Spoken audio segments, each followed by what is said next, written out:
இப்ப நான் போட்டிருக்கிறதும் இந்த தங்கத்துக்கு மார்க்கெட் வேல்யூ கிடையாது.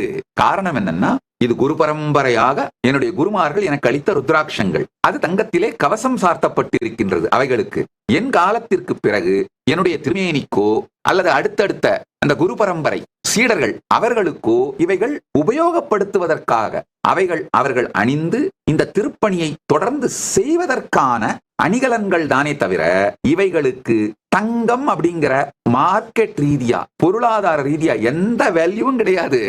அதை நன்றாக புரிந்து கொள்ளுங்கள். இப்ப என்ன, கோல்டு ரேட் அதிகமான உடனே இதோட வேல்யூ அதிகமாயிருச்சு அப்படின்னு போறோமா? கிடையாது.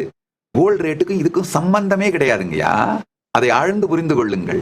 உதாரணத்துக்கு விடுதி பெங்களூர் ஆதீனம் நாங்க ஆரம்பிக்கும் பொழுது அந்த இடத்துல 1 ஏக்கர் 60,000 ரூபாய், அது 1 லட்சத்துக்கும் குறைவு. அதான் அந்த இடத்துல நிலத்தோட வேல்யூ. இப்போ என்ன வேல்யூ இருக்கோ எனக்கு தெரியாது. இப்போ அந்த ஏரியால நான் கேள்விப்பட்டதுபடி 1 ஏக்கர் 10 கோடி அப்படின்றாங்க. ஆனா அந்த 60,000 10 கோடி ஆனதனால் 10 கோடி அடுத்து 100 கோடியாகவே ஆனாலும் கூட எங்களுக்கும் அதுக்கும் சம்பந்தம் கிடையாது. காரணம் என்னன்னா, எங்கள் நிலம் ஆதீனம் நடத்துகின்ற நிலப்பரப்பு எக்காலத்திலும் விற்க இயலாது, வாங்க இயலாது. இது ரியல் எஸ்டேட் வேல்யூ 0.